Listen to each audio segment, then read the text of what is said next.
Daf Yomi Tractate Bava Metzia, page 33b. We're going from what Rabbi Yochanan says in the previous Amud, and top of 33b is Biyamei, Rabbi Nishnis, etc. So Rabbi Yochanan says, it was during the era of Rabbi Yehuda Hanasi that the beginning of this Braita extolling the study of Talmud was taught. The result was that everyone abandoned study of the Mishnah and pursued the study of Talmud. It was then that Rabbi Yehuda Hanasi taught them, and to always pursue the study of the Mishnah more than the study of the Talmud, as without a firm basis in the fundamental halachot of the Mishnah, Talmudic discourse is futile. The Gemara asks, on the basis of what homiletic interpretation did the Tana state that there is no virtue greater than the study of the Talmud?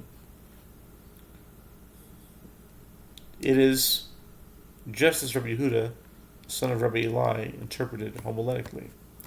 What is the meaning of that which is written? Cry aloud, spare not, lift up your voice like a horn, and declare to my people their transgression, and to the house of Jacob their sins. Isaiah 58, verse 1. In the phrase, declare to my people their transgression, these people are the Torah scholars, whose unwitting transgressions become for them tantamount to intentional transgressions. Due to their erudition, they are held to a higher standard.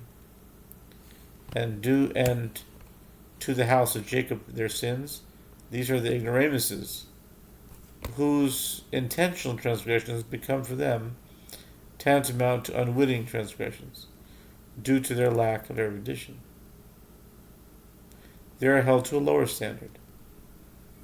And that is the basis of that which we learned in a Mishnah in Avot 4:13.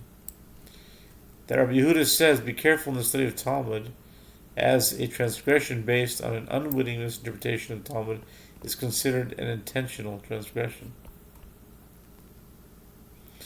Rabbi Yehuda, son of Rabbi Eli, interpreted a verse homiletically.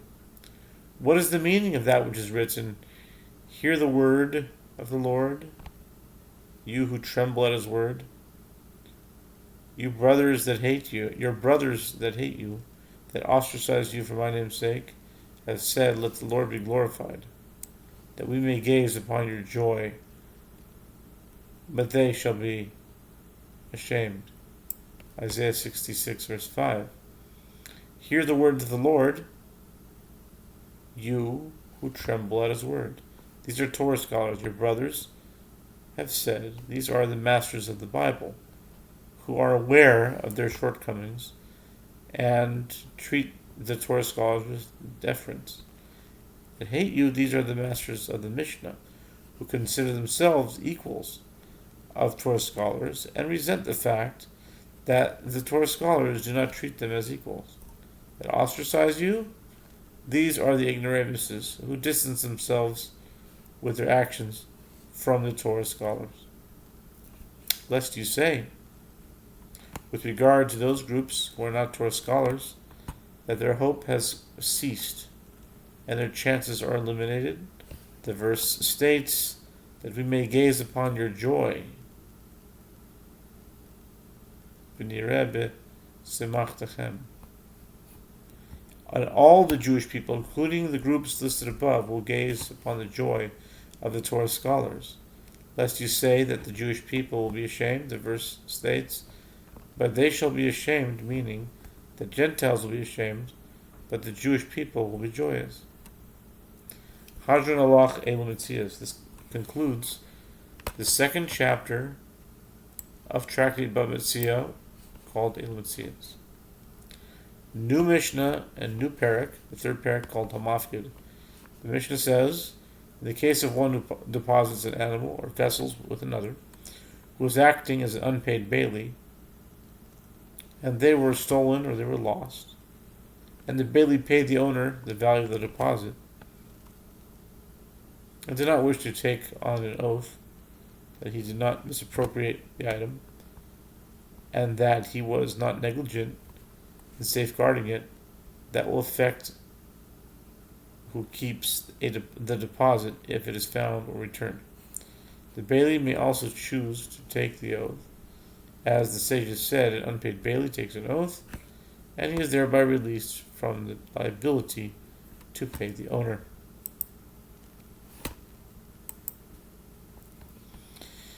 If the thief is later found, the thief pays the double payment. If the deposited item was a sheep or an ox, and the thief slaughtered or sold it, he pays fourfold or fivefold payment. To whom does the thief pay? He gives the payment to the one who had the deposit in his possession when it was stolen, meaning the bailey. When the bailey paid the owner for the stolen item, the owner granted the rights to the item to the bailey. Therefore, the bailey is entitled to any payment the thief presents for the item, but be it compensation for the item's value or fine. In the case of a bailey who took an oath and did not wish to pay, the thief is then found and required to pay the double payment, or if he slaughtered or sold the animal and is required to pay the fourfold final payment, to whom does the thief pay? He gives the payment to the owner of the deposit, not the bailey. Gemara, the Talmud says, why does the Mishnah need to teach the case of one who deposits an animal, and why does the Mishnah need to teach the case of one who deposits vessels? The Mishnah could have sufficed with a general halacha about one who deposits any item. The Gemara explains both are necessary. As if the Mishnah taught only the case of one who deposits an animal, I would say, it is only with regard to an animal that the owner agrees to transfer rights to the double payment to the bailey when the bailey pays for the stolen item. This is due to the fact that the exertion required to tend to the animal, to bring the animal in, take it out, is great. Consequently, when it becomes clear that the bailey was not responsible for the theft of the animal, but nevertheless compensated the owner waives his rights to any compensation the thief will pay. But in the case of vessels, where the exertion that is required to tend to vessels is not great, say that the owner does not transfer to the bailey rights to double payment. And had the Mishnah taught only the case of one who deposits vessels, I would say, it is only with regard to vessels that the owner transfers rights to double payment to the bailey when the bailey pays for the lost item.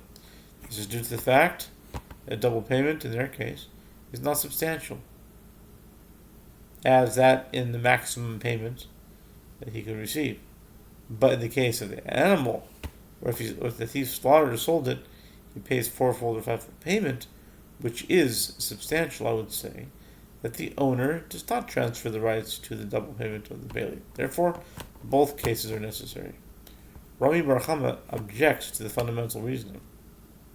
How can the owner of the deposit transfer rights to the double payment to the bailey? But isn't there a principle that one cannot transfer to another ownership of an entity that has not yet come into the world?